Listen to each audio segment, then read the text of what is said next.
అరే అందరి అమ్మాయిలకి జీవితంలో ఒక రోజు ఇటువంటిది వస్తుంది. అందువలన నువ్వు అనవసరంగా టెన్షన్ అవ్వద్దు, అన్నీ మంచిగా జరుగుతాయి. నువ్వు ఇప్పుడు ఈ పుట్టింటి నుంచే వెళుతున్నావు, నా మనసులోంచి వెళ్ళిపోవట్లేదే, సరే కదా? ఇలా చూడు గీషా, ఇక్కడ డ్రామా మొదలు పెట్టద్దు.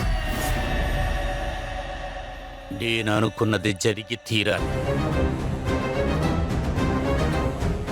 అందువల్ల ఇక్కడ ఏం జరిగినా నువ్వు నవ్వుతూ స్వీకరించాలి.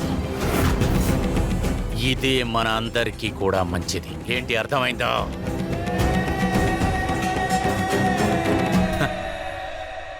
రామ్మా, రా, పెళ్లి మండపానికి వెళ్ళమ్మా. రామ్మా, కూర్చో తల్లి, కూర్చోమ్మా.